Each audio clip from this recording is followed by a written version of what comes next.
네, 안녕하십니까. 김종민 변호사입니다. 먼저 저는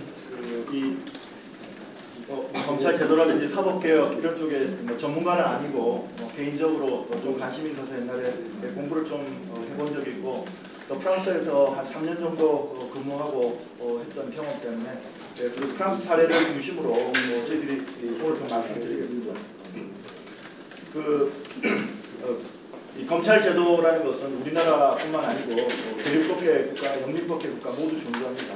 그런데 검찰 개혁이 그동안 오래 문제가 됐지만 여전히 해결되지 않고 아직도 검찰 개혁을 해야 된다는 이런 문제에 부닥쳐 있는데 근본 원인을 알아보고 이제 어느 정도 좀 합리적 해법을 찾아야 되지 않는가 생각이 됩니다. 검찰의 정치적 중립성이라든지 검찰의 독립의 의미에 대해서 가장 상징적으로 얘기하고 있는 것이 전 프랑스 검찰총장인 장루이 나달이 검찰의 독립 없으면 공정함이 없고 공정함이 없으면 정의도 없다는 이 말에 함축되어 있다고 생각을 합니다. 그 검찰과 정치 권력과의 관계는 검찰에 대한 독립성을 어떻게 보장할 것인가, 반면 독립성만 인정하게 되면 그에 상응한 검찰의 책임과 의무는 어떻게 또 상황을 담보할 것인가 굉장히 어려운 문제입니다. 이런 문제 때문에 특히 이제 유럽에서는 오래전부터 문제가 됐었고 특히 2차 대전 당시에 나치 점령 시절의 프랑스, 그 다음에 파시스트 정권의 이탈리아가 법원과 검찰의 정치 도구화에 아주 뼈아픈 역사적 피해를 경험한 적이 있습니다. 그래서 우리의 검찰 개혁 사례에 있어서는 이런 유럽의 사례를 참고하는 것이 좀 더 현실적이지 않을까 생각이 듭니다. 그동안 검찰이 왜 살아있는 권력 앞에 무력하냐라고 얘기를 했지만 대통령이 인사권을 가진 현행 제도 하에서 정권의 뜻에 거스르는 수사를 하는 순간 바로 다음 인사에서 배제되어 버리기 때문에 인사제도의 근본적인 변화 없으면 검찰개혁은 요원하는 과제일 수밖에 없습니다. 이런 문제 때문에 전 세계적으로도 정치 권력에 대한 검찰의 독립성을 확대해 나가야 된다는 것이 오래전부터 논의가 되었고 확립되어 있습니다.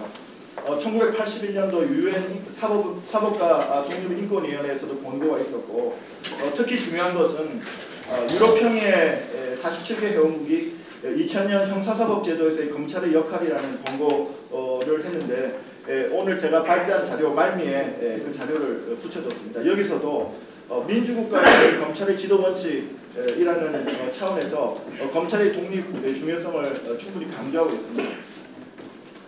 지금 현재 우리나라 현행 검사 인사제도의 문제점은 우리나라가 1987년 민주화가 됐습니다만 법원, 검찰, 경찰 제도는 과거 유신과 오공정권의 유산이 그대로 이어져 오고 있다는 것이 사실은 문제의 근본 원인입니다. 대통령이 임명하는 검찰총장 그리고 경찰청장에 의해서 중앙집권화된 전국 검찰, 그 다음에 전국 경찰을 통제하고 그리고 청와대가 검사의 인사권과 경찰의 인사권을 바탕으로 수사에 직접 개입할 수 있는 구조, 이 구조가 가장 큰 문제입니다.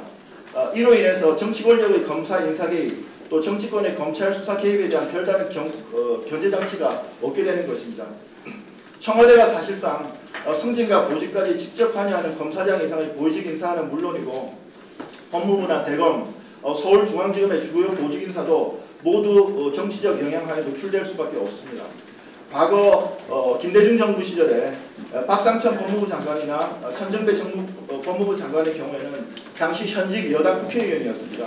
그런데 현직 여당 국회의원이 검사의 인사권을 행사한다는 것이 구조적으로 얼마나 검사 인사의 중립성과 객관성을 보장하기 어려운지 단적으로 나타낸다 할 것입니다. 아까 권성동 의원님께서 잠시 말씀하셨습니다마는 문재인 정부 출범 이후에는 검찰을 정치 권력에 예속시키려는 시도가 과거 어느 정권보다도 노골화되고 있습니다. 2017년 7월 27일 날 단행된 문재인 정부의 첫 검찰 인사에서 법무부 장관과 검찰총장이 모두 공석인 상태에서 청와대의 주도로 과거 정권의 인적쇄신이라는 명분으로 대규모 검찰 간부 물갈이가 있었습니다. 그리고 수사와 인사를 총괄하는 서울중앙지검장과 법무부 검찰국장에 각각 초임검사장을 고임하는 역대 어느 정권에서도 없었던 파격 인사가 있었습니다. 제가 김영삼 대통령 시절에 임명이 됐는데 김영삼 대통령 시절 이후 현재까지 법무부 장관과 검찰총장이 공석인 상태에서 검사장 인사를 한 전례는 없었습니다. 다음으로 인사제도 관련해서 감찰제도도 매우 중요합니다. 박근혜 정부 시절에 국가정보원 대성개입 사건 수사 지휘를 하던 최동욱 검찰총장이 법무부 감찰 결정 직후에 사임한 사례나 이번 정부 들어서도 문재인 대통령께서 직접 수사 지시를 하셨던 이영렬 전 서울중앙지검장 돈봉투 감찰 사건이 법원에서 무죄 확정됐습니다만은 이런 사례에서 보듯이 법무부에 의한 검사 감찰이 얼마든지 정치 권력에 남용될 가능성이 있는 것입니다. 이런 문제는 비단 우리나라의 문제뿐만 아니고 유럽에서는 이미 수십 년 전에 겪었고 그렇기 때문에 검찰의 독립성과 정치적 중립성 보장을 위해서는 검사 인사와 감찰을 대통령이나 정치 권력의 손에서 떨어진 독립기구에서 관장하도록 제도하고 있는데 그런 의미에서 우리나라의 검찰개혁에서 유럽의 검찰 독립보장제도가 의미 있다고 생각이 듭니다. 제가 유인물 4페이지에 유럽의 검찰 독립보장제도 전반에 대해서 썼습니다만 이런 거는 좀 참고해 주시고요. 그러면 제가 한 가지 사례로서 왜 검사의 독립이 중요한가를 유인물 6페이지에 보시면은 유명한 1991년 이탈리아 밀라노 검찰청의 피에트로 검사가 주도했던 마니 분리대 수사의 예를 들어서 말씀드리고자 합니다.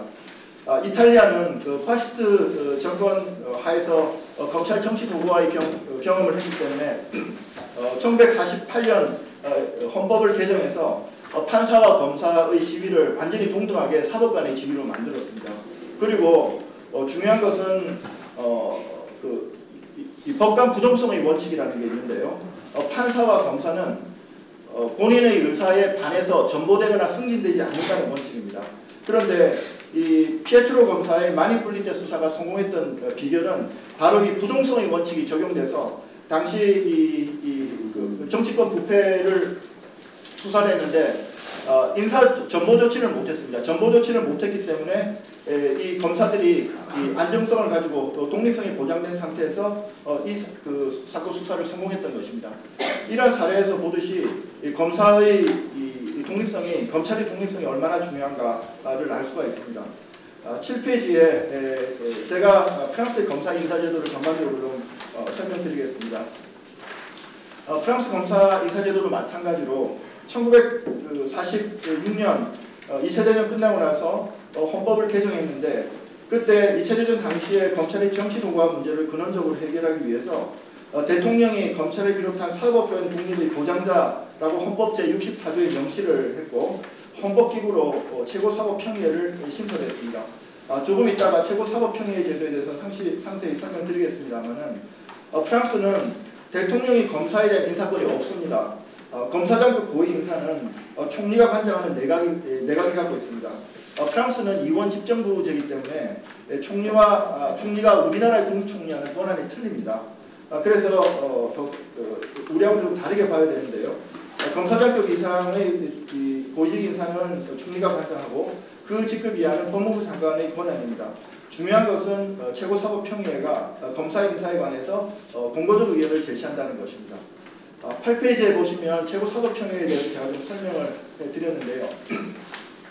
최고사법평의회는 판사와 검사의 인사와 징계를 헌법기구인 최고사법평의회에서 하는 것입니다. 이것은 우리가 과거 우리 국회에서 헌법 개정 논의에서 사법평의 논의가 있었습니다. 그 사법평의 논의가 모델에서 했던 것이 바로 이 프랑스의 최고사법평의회 제도고 이 최고사법평의회는 프랑스뿐만 아니라 프랑스, 스페인, 이태리, 벨기에 그리고 남미에서는 브라질, 칠레 이런 나라에서도 전부 도입하고 있는 제도입니다. 그런데 최고사법평의회에서의 검사 인사를 보면 법무부가 인사 실무를 담당을 하지만은 중요한 것은 이제 권고적 의견을 갖게 하는 나라도 있고요. 그 다음에 구속적 의견을 갖게 하는 나라가 있습니다.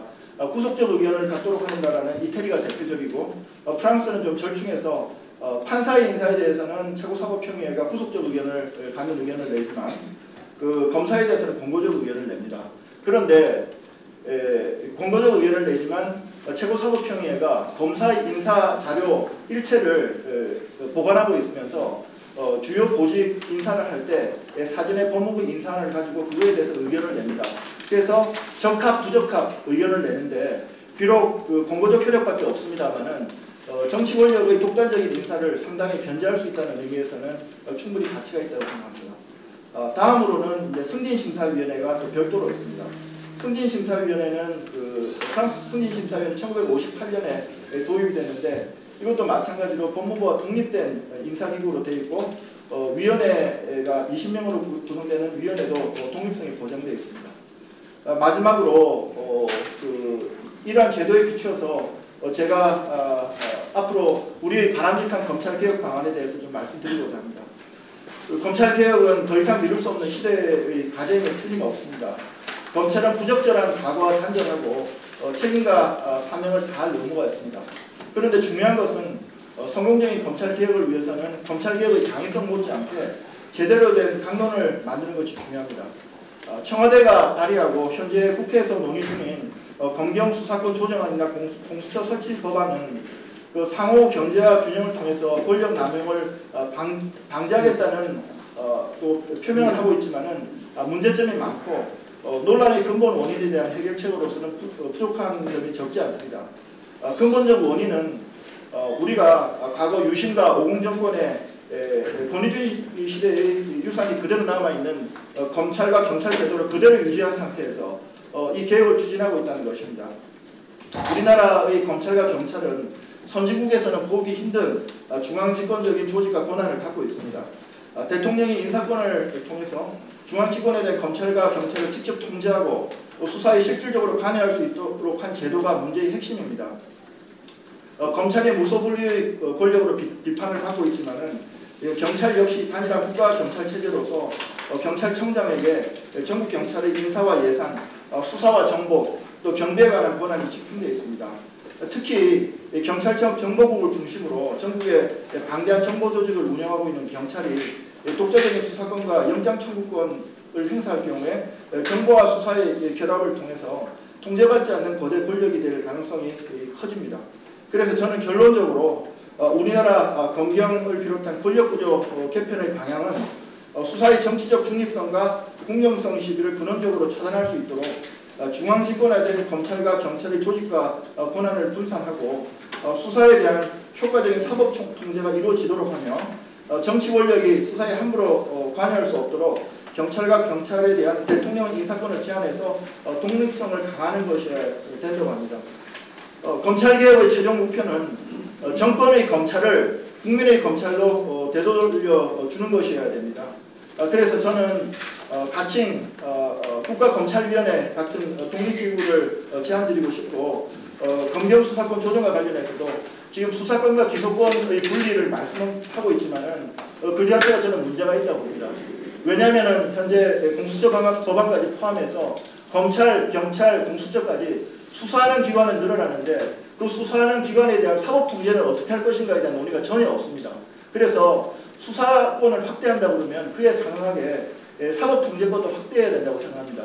따라서 저는 개인적으로 바람직한 검경수사권 조정은 수사권과 수사지휘 통제권을 분리해서 검찰의 직접 수사권은 폐지를 하고 수사지휘와 사법 통제권만 가지고 경찰은 검찰의 지휘하에 수사권을 행사하는 것이 바람직하지 않는가 하는 그런 생각을 갖고 있습니다. 아무쪼록 오늘 모임에서 여러 좋은 의견들이 해서 국민을 위한 바람직한 검찰개혁안이 도출되었으면 하는 바람입니다. 감사합니다. 네, 우리